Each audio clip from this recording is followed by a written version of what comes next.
Olá pessoal, nossa primeira atividade de hoje a gente vai resolver dois exercícios de plano cartesiano, do que a gente começou a explicar na semana passada.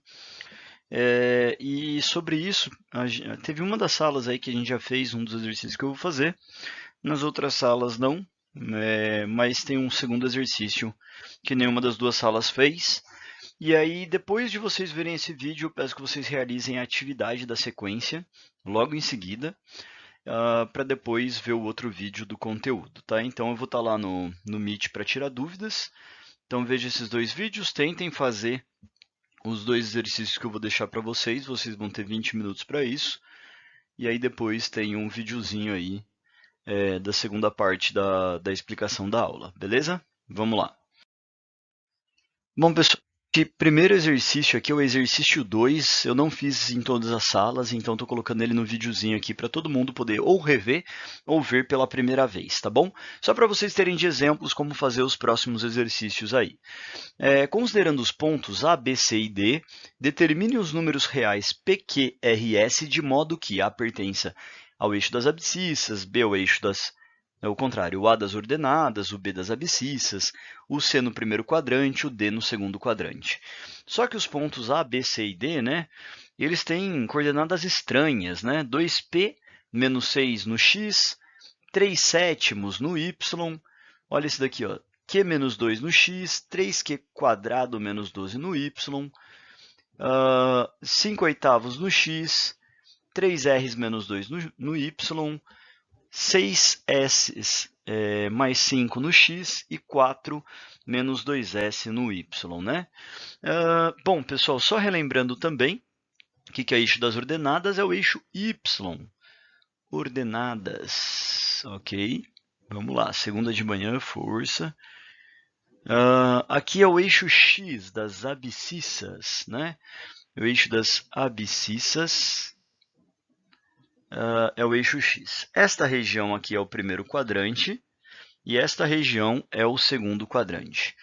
Primeiramente, pessoal, vamos ver o que é necessário para qualquer ponto estar na coordenada do eixo das ordenadas. Ele pode estar aqui, ele pode estar aqui em cima, ele pode estar aqui no meio, ele pode estar aqui, ele pode estar aqui. Repare que a coordenada deste ponto é 0 em x e ele tem um valor positivo de y. Vou escrever entre aspas assim, ó, mais y. Esse daqui também é 0 e um y positivo. Esse daqui é o ponto 0 e 0. Esse daqui é um 0 e um y negativo. E aqui é um 0 e outro y negativo. Então, repare que todos os pontos que eu desenhar no eixo das ordenadas, a coordenada x tem que ser 0. A primeira coordenada tem que ser 0.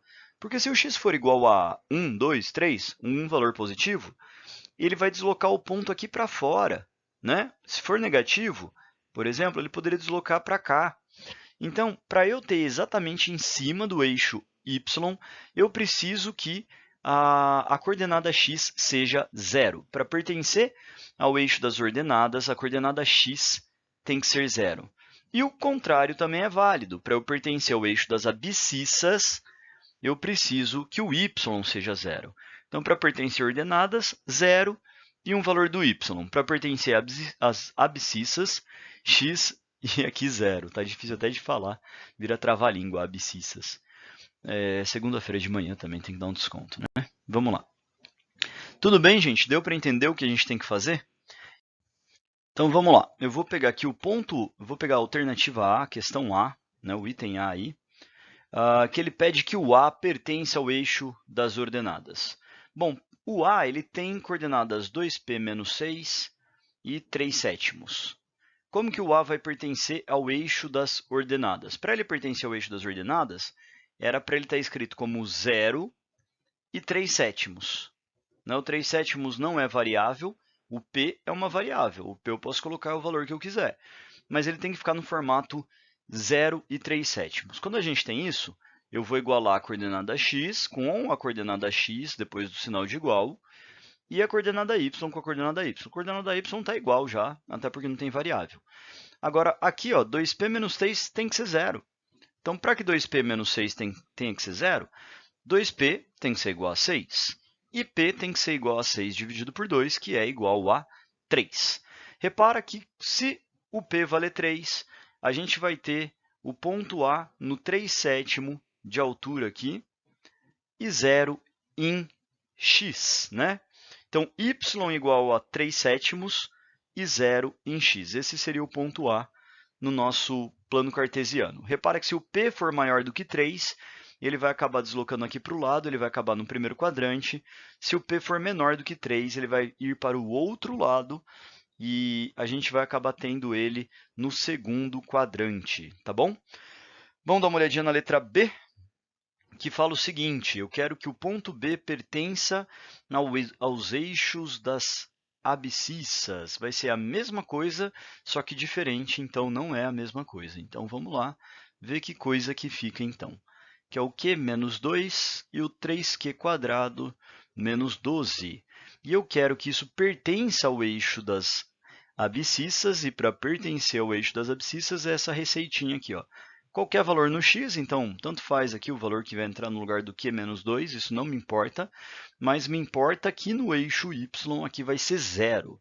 E aí a gente vai ter que 3q² menos 12 tem que ser igual a 0, né? Eu vou igualar esta com esta daqui, a primeira com a segunda, a primeira com a primeira, a segunda com a segunda. E assim que a gente iguala pontos, desculpa, fugiu o nome, para ordenados. 12 passa para lá, como mais, passo 3 dividindo. 12 dividido por 3 dá 4, né, pessoal? Eu vou tirar a raiz quadrada de 4 e lembra que quando eu tiro uma raiz na equação, vale tanto mais ou menos a raiz desse valor que eu estou tirando. Por quê? Repara aqui em cima que se eu colocar 2 no lugar do q, 3 vezes 2 ao quadrado menos 12 dá 0. Quer ver? Ó? 3 vezes 4 menos 12. Então, aqui vai dar 12 menos 12 dá 0. Beleza. Se eu tivesse colocado menos 2, como está elevado ao quadrado, dá na mesma, né? Menos com menos dá mais. Então, menos 2 com menos 2 dá mais 4 do mesmo jeito, e eu caio ali na segunda linha e continua minha conta igualzinho. Ou seja, pessoal, para que o B pertença ao eixo das abscissas, o Q vai poder ser tanto mais 2 e o Q também pode ser menos 2. Eu posso escrever isso como conjunto de solução e colocar os dois pontos, né? Menos 2 e 2. Ou posso até colocar que x pertence aos reais, tal que x seja igual a menos 2 ou x igual a 2, tá bom? São as duas opções que eu tenho aí de resposta. Vou dar uma limpadinha no slide para a gente fazer a letra C e a letra D, sem ficar tão poluído assim. A gente achou o ponto A, que ficaria por aqui, né? No 0, 3/7. O ponto B, pessoal, repara que se o Q for igual a 2, a gente teria ele na posição 0, 0. Tá vendo que aqui, ó, a coordenada B, o eixo x também estava variável, estava aqui menos 2. Se aqui for 2 positivo, a gente vai acabar tendo essa primeira parte também zerando se eu colocar o 2 aqui, tá vendo? Então, o B ficaria bem aqui no 0, 0, na origem. Agora, se o Q for menos 2, ele vai pertencer ao x menos 4, que seria para cá. Então, aqui é uma possibilidade do B, aqui é outra possibilidade do B. O exercício me permitiu essas duas respostas por causa do Q igual a 2 ou Q igual a menos 2, né? A gente viu que o eixo y vai zerar de qualquer jeito. Agora, o eixo x pode ficar ou no 0 ou no menos 4, tá bom? Então, aqui seria, por exemplo, o ponto menos 4, 0. E esse daqui é o ponto 0, 0, né? A origem desse eixo aí. Letra C. Eu quero que o C pertença ao primeiro quadrante. O primeiro quadrante é esse aqui, essa região, onde todos os valores vai ter x positivo e y também positivo. Então, eu pego lá o ponto C, que tem coordenadas 5/8 e 3r menos 2.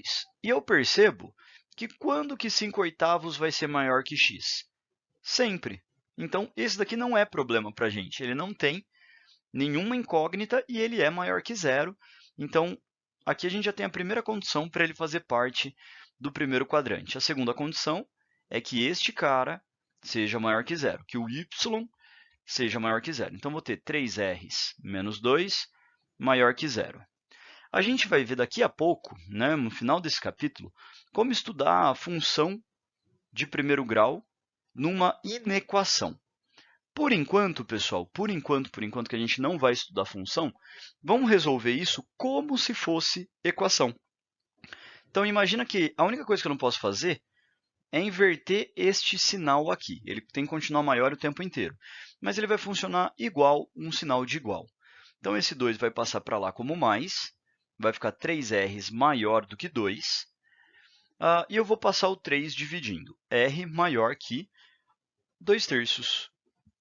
Então, se o R for maior do que 2/3, eu vou ter o meu ponto no primeiro quadrante em alguma região. Agora são muitos pontos, não vale a pena a gente localizá-los. A única coisa que eu sei é que o eixo x obrigatoriamente vai estar nos 5/8, né? Então, na verdade, se eu pegar aqui, sei lá, se os 5/8 estivesse aqui, por exemplo, e eu traçar uma linha, eu sei que esse ponto vai estar em alguma direção dessa linha, eu só não sei em que altura ele vai estar, eu sei que é no primeiro quadrante, porque o R vai ser maior que 2/3, era isso que o exercício queria. Tudo bem? Na letra D, tem que pertencer ao segundo quadrante. O que temos no segundo quadrante? Olha aqui, pessoal, o y é positivo, o y sobe aqui para os números positivos, mas o x vai aqui para os números negativos. Então, eu vou ter que ter x menor que zero e y maior do que zero.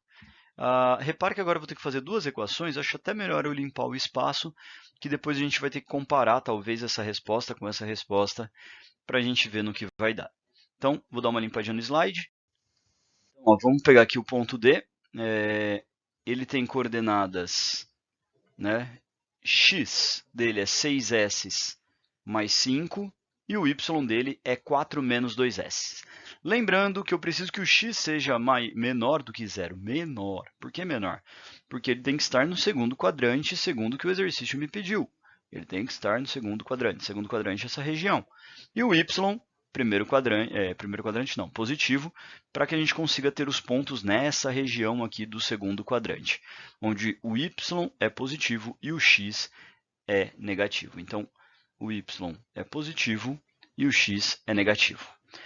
Então, eu preciso que 6s mais 5 seja menor do que zero. Vou fazer a mesma coisa que eu estava fazendo até agora. 6s menor do que menos 5. Vou passar o 6 dividindo. S menor do que 5/6. Então, se eu pegar minha reta dos reais, eu tenho aqui o menos 1, eu tenho aqui o 0. O 5/6 ele está nessa região aqui. Repara que bolinha aberta. Qualquer número menor que eu pegar para cá está valendo minha resposta para o x. Só que eu tenho que ver para o y, pessoal. Já que a incógnita é a mesma, já que eu tenho o s aqui e o mesmo s aqui, eu vou ter que juntar as duas respostas. Então, repara que o 4 menos 2s tem que ser maior do que zero. Tá? E aqui, pessoal, eu tenho um grande problema em resolver minha inequação sem ser por função. Se eu utilizar a técnica que eu estava usando, fazendo parecido com equação, eu vou passar para lá como menos, beleza. E aí, na equação, a gente pode multiplicar os dois lados por menos 1. Pessoal, uma coisa que talvez você não saiba é que quando você multiplica, por exemplo, 2x igual a menos 4, você multiplica os dois lados por menos 1. Na verdade, o que você está fazendo é pegando esse menos 2x e jogando para o lado de lá, e pegando esse 4 e jogando para o lado de cá, que vai ficar 4 positivos, porque ele está negativo, passa positivo, e o 2x também passa positivo. Como isso daqui é um sinal de igual, tanto faz, eu posso falar que 2x igual a 4 ou 4 igual a 2x. No caso da inequação, repara que quando eu passo isso para o lado de lá, quando eu passo isso para o lado de cá, repara que esse sinal do maior que estava apontando para o 2s passa a apontar para o 4. Então, uma regra, pessoal, toda vez que eu multiplicar por menos 1, ou eu inverto o lado das coisas, igual eu fiz aqui, ó, passo o 4 para cá e deixo o s para lá, ou, como a gente costuma fazer, a gente inverte o sinal de maior, ele vira menor. Se era menor, vira maior. Se é maior igual, vira menor igual. Se é menor igual, vira maior igual. Então, ó, eu mudo o sinal e eu mudo a direção deste sinal também, menor para maior ou de maior para menor. Tudo bem? E aí eu posso sumir com esse sinal de negativo. Se eu não esquecer disso, eu erro o exercício, tá bom? Gente, 2s menor do que 4. Vou passar o 2 dividindo, s menor do que 4 sobre 2, que dá o próprio 2. Então, o que ele está falando aqui? Ele está falando que o x tem que ser, ó, aqui está o 0, aqui está o 1, aqui está o 2. O s tem que ser menor do que 2, ok? Bolinha aberta também. Comparando as duas respostas, nossa, olha que retinho. Uma delas fala que o x tem que ser menor do que 5/6, e o outro fala que o x tem que ser menor do que o 2. Só que é o mesmo s, válido para cima ou para baixo, válida para o eixo x ou para o eixo y. Então, a única forma de eu pertencer ao segundo quadrante é quando tanto x quanto y estão dentro do que eu quero. Né? O x positivo e o y negativo, eu vou precisar de um s que obrigatoriamente seja menor do que 5/6 negativo. Negativo, está faltando negativo aqui. Menor do que 5/6 negativo. Tudo bem? Então, a minha resposta é a interseção entre as duas. A interseção vai dar o próprio menos 5/6. Então, para que o ponto D pertença ao segundo quadrante, eu preciso que o S seja menor que 5/6. Beleza? Tudo bem, pessoal? Qualquer dúvida, lembra que eu estou lá no Hangout, disponível o tempo inteiro da aula para tirar. Beleza? Esse daqui, pessoal, é um dos que vocês vão fazer na atividade depois que vocês terminarem de ver esse vídeo. Tá? O exercício 3, ele fala assim, determine os números reais A e B de modo que 3A menos 2B e A mais B seja igual a 10 e 11. Então, ele coloca a coordenada x e a coordenada y como A e B, e aí ele coloca a coordenada x e a coordenada y com seus valores verdadeiros. Vocês só vão ter que igualar isso a isso, isso a isso, e fazer um sisteminha de equação aí, tá bom? Esse daqui fica para vocês. Vamos para o próximo. Pessoal, esse daqui, o exercício 4, ele fala o seguinte, um terreno plano tem a forma de trapézio retângulo ABCD, conforme mostra a figura abaixo. Associe ao plano desse terreno um sistema cartesiano de eixos representando os vértices A, B, C, D por meio de pares ordenados de números reais. Nota, embora você pode fixar o sistema de eixos em qualquer posição do plano nesse trapézio, é conveniente escolher uma posição que simplifique a determinação de coordenadas e vértices. O que ele quis dizer com essa nota? Você pode colocar o plano cartesiano aqui, por exemplo. E aí, tem um problema que, para eu determinar este ponto, ele vai estar um x do começo, um x do começo, um y do começo, o que vai dificultar um pouquinho. O que é mais conveniente a gente fazer quando eu vou representar uma figura geométrica, né, num plano cartesiano?